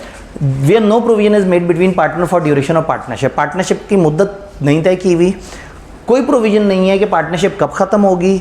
कोई भी पार्टनर फ्री है कि वो फर्म डिसॉल्व कर सकता है by giving a notice in writing. जो नोटिस दे देगा फर्म बंद हो जाएगी। फर्म उस दिन बंद हो जाएगी जो नोटिस में लिखा है, और अगर नोटिस में कुछ नहीं लिखा तो जिस दिन नोटिस कम्युनिकेट हुआ है उस दिन फर्म बंद हो जाएगी। अगर एग्रीमेंट में लिखा हो कि पार्टनरशिप सिर्फ तभी डिसॉल्व होगी जब सारे इकट्ठे होकर माने, तो ये एक इवेंट है, ये एट विल नहीं। एट विल होती है हर बंदे की मर्जी। तो जब कहा ना सब सारे इकट्ठे होकर करेंगे तो ये बन जाएगी particular partnership. Done. Particular partnership क्या होती है? जहां एक पर्पस है या कोई स्पेसिफिक टाइम पीरियड है। ऐसी पार्टनरशिप तब खत्म होगी जब वेंचर खत्म होगा या वो टाइम पीरियड एक्सपायर हो जाएगा। अगर ये डिसाइड करते हैं कि हम फिर भी कंटिन्यू करते रहेंगे, तो इसका मतलब है अब ये कौन सी वाली बन गई? एट विल बन गई जी। जी, अब अगर दोबारा से वो मिल के तय करते हैं कि चलो जी अब तो हम चला रहे हैं, काम करते हैं, अब दोबारा ना हम फलाना नए प्रोजेक्ट के लिए करते हैं।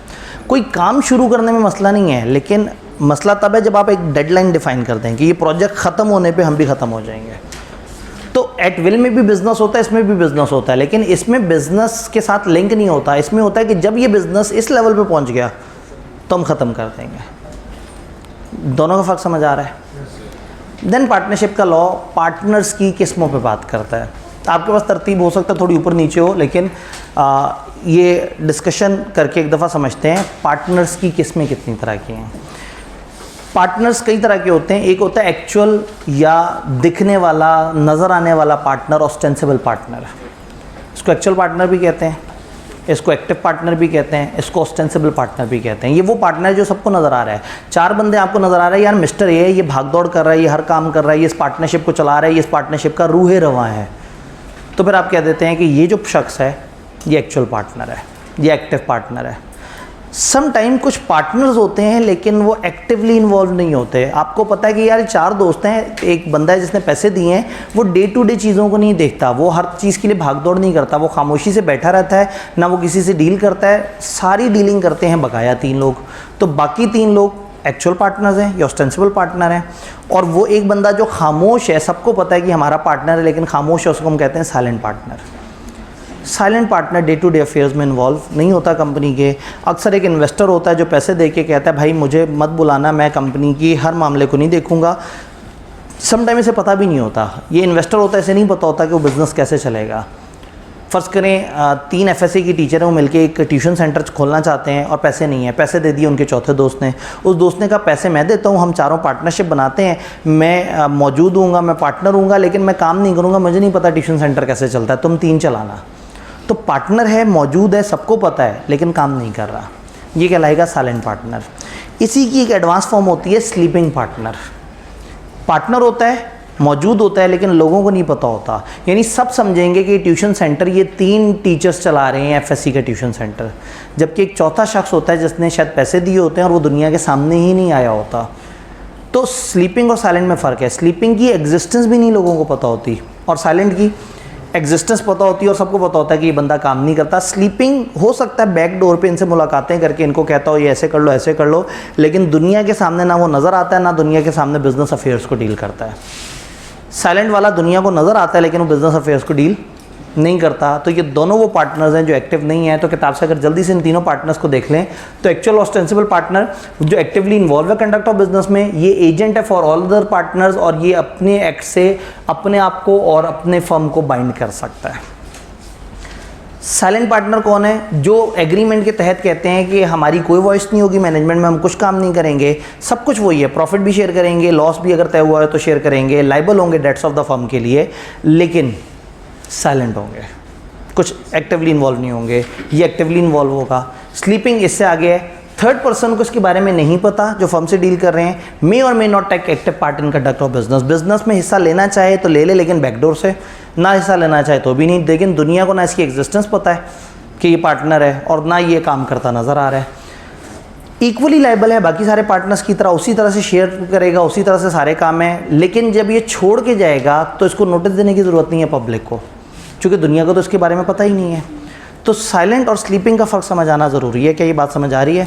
दोनों वो पार्टनर हैं जो एक्टिवली इन्वॉल्व नहीं है। एक दुनिया को नज़र आ रहा है, साइलेंट है, कि नज़र आ रहा है कि ये 6 लोग हैं, मैं कहूँ भाई वो सामने जो 6 बच्चे बैठे होते हैं उनमें से 4 तो बड़ा एक्टिवली इन्वॉल्व होते हैं सवाल जवाब में, 2 बच्चे साइलेंट रहते हैं, तो ये साइलेंट है। स्लीपिंग ये है कि एक बच्चा मौजूद ही ना हो, वो घर सो रहा हो, तो मैं ये कहूँगा ही नहीं कि 6 का ग्रुप है। वो अगेन एक बच्चे ने बड़ी सी एग्जांपल दी, ऑनलाइन स्टूडेंट स्लीपिंग स्टूडेंट है। भाईजान जागो, हेलो उठो, जमाइयाँ आ रही हैं ऑनलाइन वाले को। तो जो ऑनलाइन वाले हैं वो स्लीपिंग है, हमें उनकी एग्जिस्टेंस भी नहीं पता, मुझे पता भी नहीं कि वो कितने लोग हैं, वो किस टाइम पे किस तरह से हमारे लेक्चर को वॉच कर रहे हैं। तो स्लीपिंग इज़ जिसकी एग्जिस्टेंस नहीं नज़र आ रही, साइलेंट जिसकी एग्जिस्टेंस नज़र आ रही है लेकिन वो डे टू डे अफेयर्स में इन्वॉल्व नहीं है। और एक्चुअल ऑस्टेंसिबल या एक्टिव पार्टनर कैसे कहेंगे? जो चलता फिरता नज़र आ रहा है, काम कर रहा है और दुनिया को पता है कि ये मेन पार्टनर है। उसके अलावा जल्दी जल्दी से कुछ और बातें देखते हैं। पार्टनर इन प्रॉफिट ओनली, कुछ ऐसे पार्टनर होते हैं जो सिर्फ प्रॉफिट के हिस्सेदार होते हैं, लॉस के हिस्सेदार नहीं होते। हमने बात तय की थी कि there can be a situation कि पार्टनर सिर्फ प्रॉफिट शेयर करे और लॉस शेयर ना करे। देन एक कॉन्सेप्ट होता है पार्टनर बाय स्टॉपर और होल्डिंग आउट, इसको वही कैरी फॉरवर्ड इसके साथ लिख दें जो आपने उन 2 पॉइंट्स के आगे लिखा था। ये चैप्टर 13 के साथ कवर होगा, ये यहाँ पे समझाने बैठेंगे तो मुश्किल होगा, वहाँ इसका एक पूरा यूनिट है जहाँ इसको अलग से समझते हैं। फिर रह गए ये 2 पार्टनर, सब पार्टनर और नॉमिनल पार्टनर। सब पार्टनर, एक पार्टनर एक और पार्टनर को अपने साथ ले आया अपने तौर पे। एक पार्टनरशिप थी, ए ने जो है वो कुर्सियाँ बनानी होती हैं और बी ने लकड़ी ला के देनी होती है। बी हर दिन जाता था, लकड़ी लेके आता था, काफ़ी थक जाता था, लेकिन वो इसलिए काम करता था कि उसे 50% शेयर मिल रहा था बिजनेस में। बी ने क्या किया, एक और अपने दोस्त से कहा यार तुम मेरे साथ पार्टनरशिप कर लो, तुम मुझे लकड़ियाँ ला के दे दिया करो, मैं तुम्हें फ़लाना बिजनेस का 25% हिस्सा दे दूँगा। वो बड़ा खुश हो गया, उसने जनाब इसके साथ तय किया। तो इसके हिस्से का काम कौन कर रहा है? वो शख्स, या वो शख्स इसकी काम में मदद कर रहा है? किसकी? बी की। पार्टनर्स कौन है? ए और बी। ए एक काम करता है, बी एक काम करता है, इन दोनों को पता है बस हम दो पार्टनर हैं, लेकिन बी को खुफिया पता है कि बी का अपना एक लोकल पार्टनर भी है, बी ने खुद ही एक और बंदे के साथ पार्टनरशिप की हुई है, ए को नहीं पता उसका। तो जो बी का अपना पार्टनर है ये सब पार्टनर कहलाएगा। पार्टनर का पार्टनर क्या कहलाएगा? सब पार्टनर कहलाएगा। पार्टनरशिप की कोई जिम्मेदारी इससे नहीं है, ना इसका पार्टनरशिप से ताल्लुक है, ना पार्टनरशिप का इससे ताल्लुक है। ये असल में पार्टनर नहीं है, ये सब पार्टनर है। पार्टनर का पार्टनर, ये बात समझ आ रही है? तो हम इसको पार्टनर कंसिडर नहीं करेंगे। तो हम ये कहते हैं कि प्रॉफिट और सब पार्टनर की बात करें, पार्टनर में agree that partner shall get a share of profit only and he shall not be liable to contribute towards the losses. वो सिर्फ प्रॉफिट में हिस्सेदार होगा, लॉसेस में नहीं होगा। लेकिन थर्ड पार्टीज़ के लिए वो लायबल है सारे डेट्स के लिए, यानी कि वो दुनिया की नज़र में तो लायबल है, लेकिन आपस में उन्होंने तय किया हुआ है कि तुम सिर्फ प्रॉफिट लोगे, लॉस नहीं लोगे। सब पार्टनर के जब एक पार्टनर एग्री करे कि वो अपना प्रॉफिट किसी स्ट्रेंजर के साथ तय करेगा, सब पार्टनर फर्म के साथ कनेक्टेड नहीं है और ना वो अपने आप को पार्टनर कह सकता है, ना उसके फर्म के अगेंस्ट राइट है, ना फर्म के उसके अगेंस्ट कोई राइट है। फर्म उसे पहचानती नहीं है। फर्म कहती है मिस्टर बी ने लकड़ियाँ ला के दी, मिस्टर बी ने मिस्टर सी से लकड़ियाँ मांगी, डी से लकड़ियाँ मांगी, वो उनका अपना मसला है। इन्वेस्टर भी कई दफ़ा ऐसा करता है। आप एक बंदे को कहते हैं तुम 1 करोड़ लेके आओ, तुम 50% के पार्टनर बन जाओगे, वो 1 करोड़ के में 60 लाख खुद लेके आता है, 40 लाख किसी और से पकड़ के देता है। वो खुद ही अपने प्रॉफिट के हिस्से में से उसको पे कर रहा होता है। पार्टनरशिप ये मानती है कि मिस्टर ए 1 करोड़ लेके आए हैं। तो पॉइंट ये है कि सब पार्टनर में पार्टनर का एक पार्टनर होता है। देन लास्ट टाइप का पार्टनर, जल्दी से इसको देख लेते हैं, नॉमिनल पार्टनर। नॉमिनल का मतलब होता है थोड़ा सा। नॉमिनल का मतलब है जो बाकायदा प्रॉपर आपको पार्टनर के तौर पे ना नज़र आ रहा हो। सम टाइम एक शख्स ना आपको पैसे देता है, ना डे टू डे अफेयर्स में सामने आके काम कर रहा होता है, ना किसी किस्म का कैपिटल कंट्रीब्यूट करता है, ना प्रॉफिट कमाने में कोई मदद करता है। वो आपको देता है सिर्फ अपना नाम, लेकिन उसका नाम इस्तेमाल करने से आपको बिज़नेस में कोई सहूलत मिल जाती है। उस सहूलत की एवज़ आप उसको थोड़े से पैसे दे देते हैं। फॉर एग्ज़ाम्पल एक पार्टनरशिप फर्म हो और वो पार्टनरशिप फर्म जो है वो एक बिज़नेस करे, वो फ़र्ज़ करें एक साबुन बनाते हो। अब वो साबुन उनका नहीं बिकेगा क्योंकि वो एक ब्रांडेड कंपनी नहीं है, तो वो क्या करते हैं, किसी सेलिब्रिटी से बात करते हैं कि जी आप हमारे साबुन के ऐड में आएँ और आप जो है वो साबुन को पकड़ के गए, क्या ही खुशबूदार महकात देने वाला साबुन है और क्या ज़बरदस्त ब्रांड का साबुन है। तो एक अननोन साबुन की निस्बत हमारे साबुन की वर्थ बढ़ जाएगी, हमारे बिज़नेस में लोग आएंगे, चूँकि आपको लोग जानते हैं कि आप जो है वो एक सेलिब्रिटी हैं और आप ब्रांड एम्बेसडर हैं। तो हो सकता है वो किसी सेलिब्रिटी से इस तरह से बात कर लें कि आपने हमारे ब्रांड को प्रमोट करना है, आपने अपना नाम देना है और आपने कहना है कि मैंने ही अपनी एक साबुन की कंपनी बनाई है, तो आएँ और हमारी कंपनी से साबुन ख़रीदें या हमारी पार्टनरशिप से। अब उस पार्टनरशिप में वो है 2% का पार्टनर और ना ही उसने पैसे ला के देने हैं, ना ही उसने बिज़नेस चलाना है, लेकिन चूँकि उसका नाम इस्तेमाल हो रहा है, दुनिया कहेगी अरे इनका बिज़नेस है, चलो ये वाला साबुन ख़रीदते हैं। तो कहने का मतलब ये है कि सम टाइम एक बंदा अपना नाम देता है। फार्मेसी के बिज़नेस में बड़ा कॉमन है कि फार्मेसी का बिज़नेस करने के लिए 2 तरह के लोग चाहिए होते हैं, एक जिसके पास पैसे हो और एक जिसके पास डिग्री हो। चूँकि फार्मेसी का बिज़नेस आप कोई भी दुकान फार्मेसी की तब शुरू कर सकते हैं जब आपने फार्मेसी की तालीम हासिल की हो। अगर आपने फार्मेसी की तालीम हासिल की हो तो पैसे नहीं होते आपके पास, आप तालीम हासिल इसलिए कर रहे हैं ताकि पैसे कमा सकें, और जिसके पास पैसे होते हैं उसके पास तालीम नहीं होती, ये अजीब हिसाब किताब है। तो पैसे वाला बिज़नेस शुरू करता है, तालीम उसके पास नहीं होती, तो फिर वो तालीम वाले बंदे के पास आके कहता है देखो तुमने डिग्री लेके क्या कर लिया। वो भी शर्मिंदा होकर कहता है हाँ जी मेरी डिग्री से तो कुछ नहीं हुआ।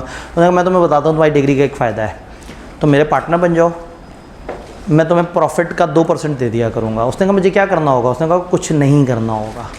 याद है समटाइम कुछ ना करने के पैसे मिलते हैं। उसने कहा तुमने कुछ नहीं करना, ठीक है, अब तुमने कुछ नहीं करना। उसने कहा फिर भी मेरी क्या जिम्मेदारी है? उसने कहा तुम्हारी जिम्मेदारी है कि अपनी एक प्यारी सी तस्वीर मुझे दे देना। वो तस्वीर पकड़ेगा, एक तख्ती पे लगाएगा और उस पे हार तख्ती पे एक तस्वीर लगाएगा और तस्वीर के नीचे लिख देगा कि ये दुकान ये फार्मासिस्ट के नाम पे रजिस्टर है, ये मालिक है यहाँ के। उसके नाम से वो लाइसेंस ले लेगा फार्मेसी का और सबको पता होगा कि ये इन साहब की दुकान है। वो साहब जो कभी नज़र भी नहीं आए, वो साहब जो गायब हैं, सारा काम करेगा सेठ, सारे पैसे सेठ लगाएगा, सारा बिज़नेस वो चलाएगा। ये साहब दुकान पे कभी तशरीफ़ भी नहीं लेके आएंगे और लाने की कोशिश करेंगे तो सेठ कहेगा भाईजान आप सुकून से घर में बैठे हैं।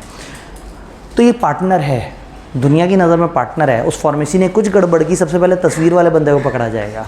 तो ये प्रॉफिट इसी चीज़ का ले रहा है कि इसने अपना नाम दिया है, तो ये एक रिस्क ले रहा है। तो ये 2% का यानी कि थोड़ा सा प्रॉफिट का पार्टनर है। तो नॉमिनल पार्टनर कहते हैं एक ऐसे शख्स को जो कोई कैपिटल या प्रॉफिट में किसी भी किस्म का शेयर कंट्रीब्यूट नहीं करता, किसी भी किस्म की मदद नहीं करता प्रॉफिट कमाने में, लेकिन अपना नाम देता है फर्म को। बाकी पार्टनर्स की तरह लाइबल होगा आउटसाइडर को सारे डेट्स के लिए, क्योंकि दुनिया तो उसे पार्टनर मानती है ना। ये हम जब आगे चल के देखेंगे चैप्टर 13 में तो हमें नज़र आएगा कि अगर एक शख्स पार्टनर है तो दुनिया की नज़र में वो पार्टनर है और वो लायबल होता है, आपस में हो सकता है वो लायबल हो या ना हो। एक पार्टनर में कहता है मैं लॉसेस बेयर ही नहीं करूँगा, फर्म को हो गया 5 लाख का लॉस, है तो जॉइंट एंड सेवरल, कोई भी आके किसी भी पार्टनर से रिकवर कर सकता है, इससे भी रिकवर कर सकते हैं, ये दे देगा। फिर बाद में बाकी पार्टनर से कहेगा याद करो हमारा क्या तय हुआ था, मैं लॉसेस में हिस्सेदार नहीं हूँ, अब तुम लोग मुझे दो। तो दुनिया की नज़र में जॉइंट एंड सेवरल है, दुनिया की नज़र में हर वो शख्स, ये जितने भी आज हमने पढ़े ना इसमें सिर्फ सब पार्टनर ऐसा पार्टनर है जो पार्टनर नहीं है, बाकी सारे पार्टनर हैं और वो उसी तरह से ज़िम्मेदार हैं। ठीक है, किताबें बड़ी तेज़ी से पलटने की आवाज़ आ रही है, ऐसा लग रहा है जैसे किताबें बंद करने के बारे में आप सोच रहे हैं। आपको ऐसा क्यों लगता है कि हमारे इरादे मुतज़लज़ल हो चुके हैं या हम डगमगा गए हैं या किसी भी किस्म की लर्जिश आपको नज़र आ रही है मैं खुद ही सी जज्बाती। हम 5 मिनट तो अगली क्लास का टाइम आज ले सकते हैं ना, आज तो हम इखलाकी तौर पे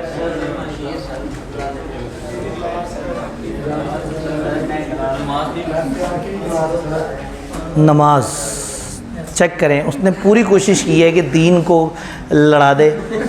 अल्लाह का लाख लाख शुक्र है जिसने नमाज़ें पढ़ने के लिए ना इतना वसी वक्त अता किया है इंसान को, और उसने बाउंड नहीं किया कि ये 5 मिनट में अगर नहीं पढ़ी तो मर जाओगे, तबाह हो जाओगे, नर्क में चलोगे, नहीं तो।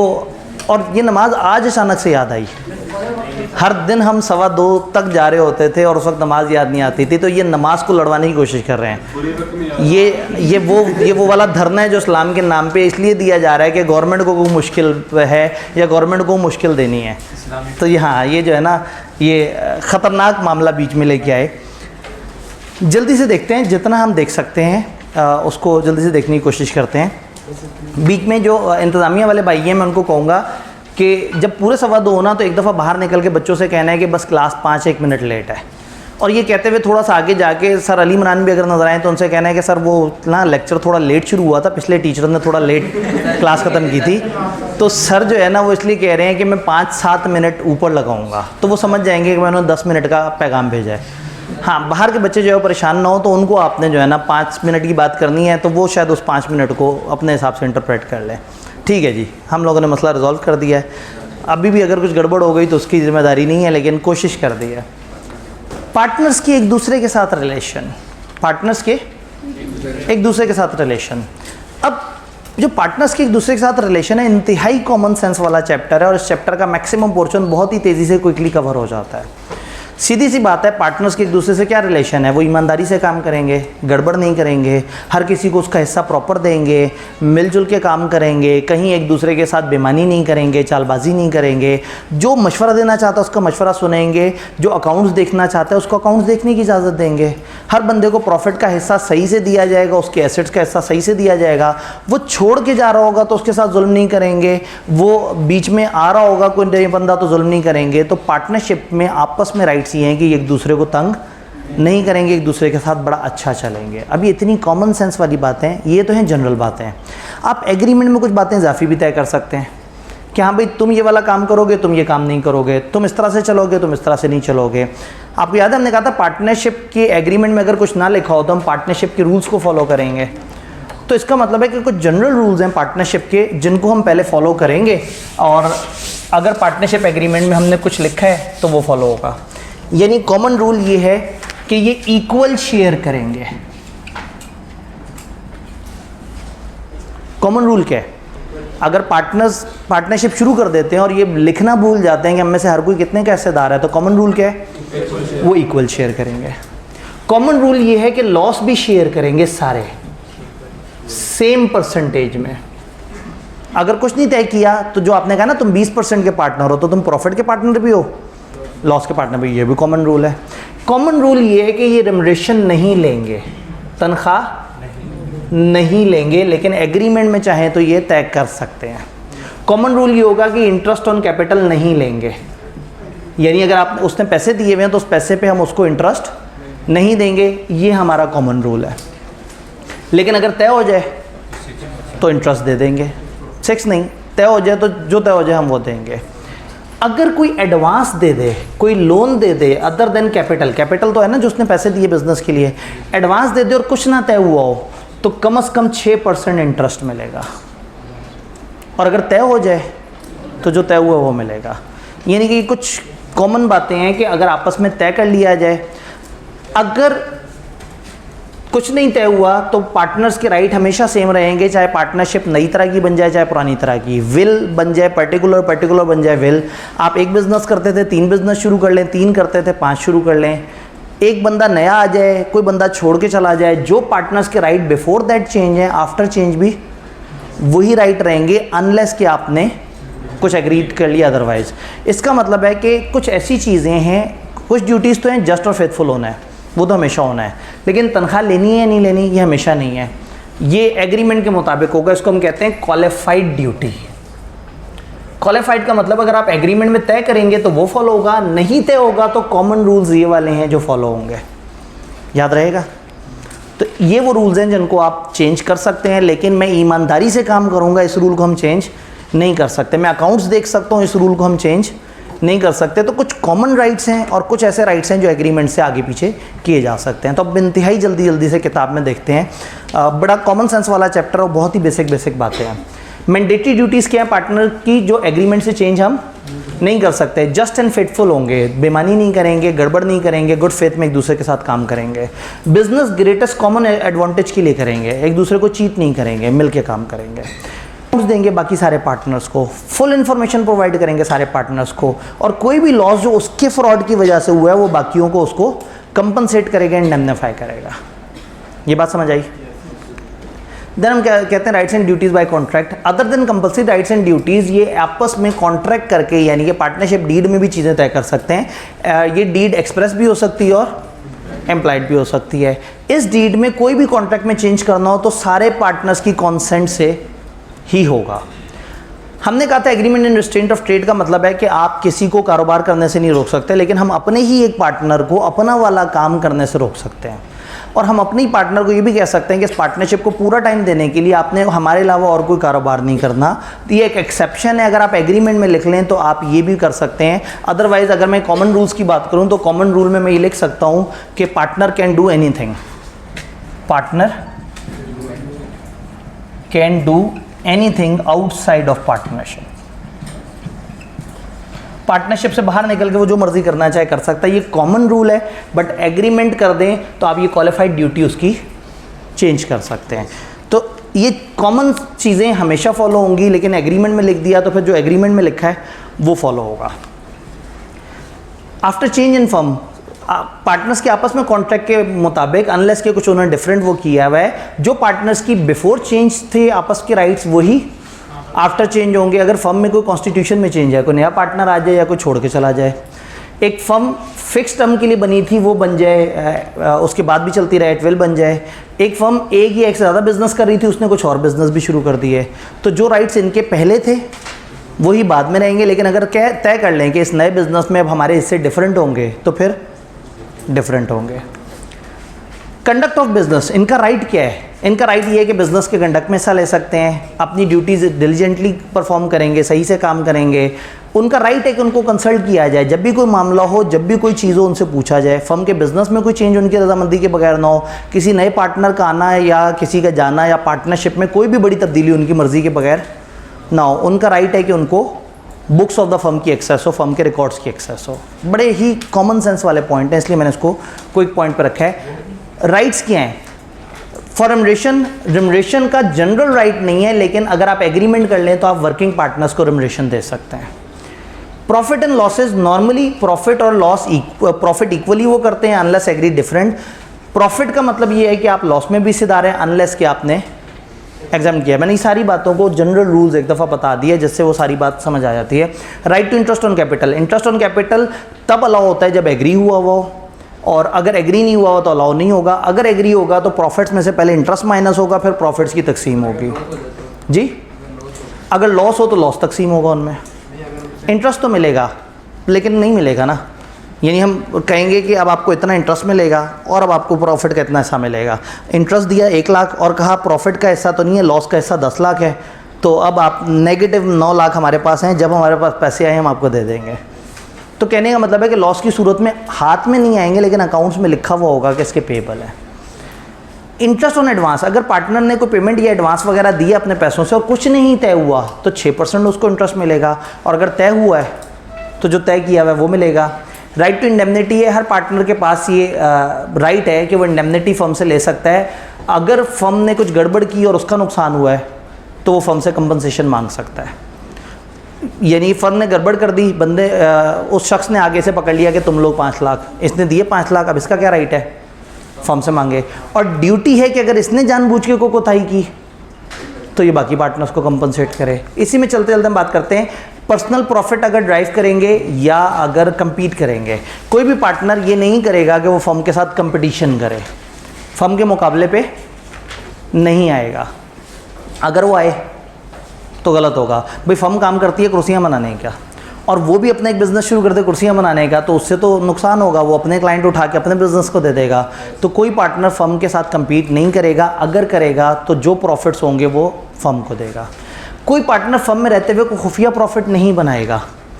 एक कस्टमर आया, कस्टमर ने आके कहा कि जी मुझे इस तरह की चीज़ चाहिए, इसने कहीं और से मंगवाई, 100 रुपये की चीज़ मंगवाई और फर्म को कहा कि ये 120 रुपये की चीज़ आई है और फर्म ने आगे उसको 150 की दे दी।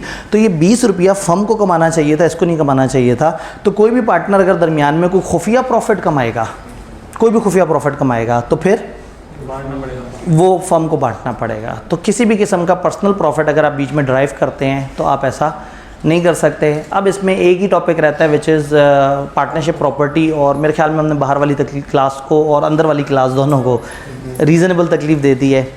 तो आगे चलें या बस ख़त्म कर ही दें उसे? नहीं, मेरे ख्याल में अब बाहर बच्चे ना परेशान होना शुरू हो गए हैं। ठीक है, सही है। ये चैप्टर हमने प्रॉपर्टी ऑफ पार्टनरशिप तक जो है इसको कवर किया। असल में कुछ और जिम्मेदारियां भी हैं ना, वो वाकई मतलब इतनी देर तो नहीं बच्चों को तंग करना, वो बच्चे भी पढ़ना चाहते हैं जो अगली क्लास के हैं। उनका क्या कसूर कि पिछले से पिछली क्लास के अंदर कुछ मसला हुआ, तो हम किसी का कसूर किसी और के ऊपर तो नहीं डाल सकते। ठीक है जी। टेस्ट ऑफ वो ये क्या कहते हैं प्रॉपर्टी ऑफ पार्टनरशिप हमने नहीं पढ़ा चैप्टर 12 में। बाकी हमने अपना टारगेट पूरा कर लिया, जो पिछला भी बकाया था वो भी कर लिया। अब ये 5-10 मिनट का एक टॉपिक है, हम इसको अगली क्लास में पहले इसको कवर करते हुए इंशाल्लाह ताला आगे चल पड़ेंगे। तो इसका मतलब है टेस्ट में ये वाला टॉपिक हम इंतज़ामिया भी याद रखें कि जो पार्टनरशिप प्रॉपर्टी वाला है ना, उसको हमने टेस्ट में अगर सवाल डाला हुआ है तो हम उसको थोड़ा प्लस माइनस कर लेते हैं। ठीक है जी। तो इंशाल्लाह ताला अब आप लोगों से ये अब 3 दिनों के बाद, अब आपके पास अच्छा टाइम है, 3 दिनों के बाद आपसे मुलाकात हो रही होगी। मंडे को अब हमारा अगला लेक्चर होगा इंशाल्लाह।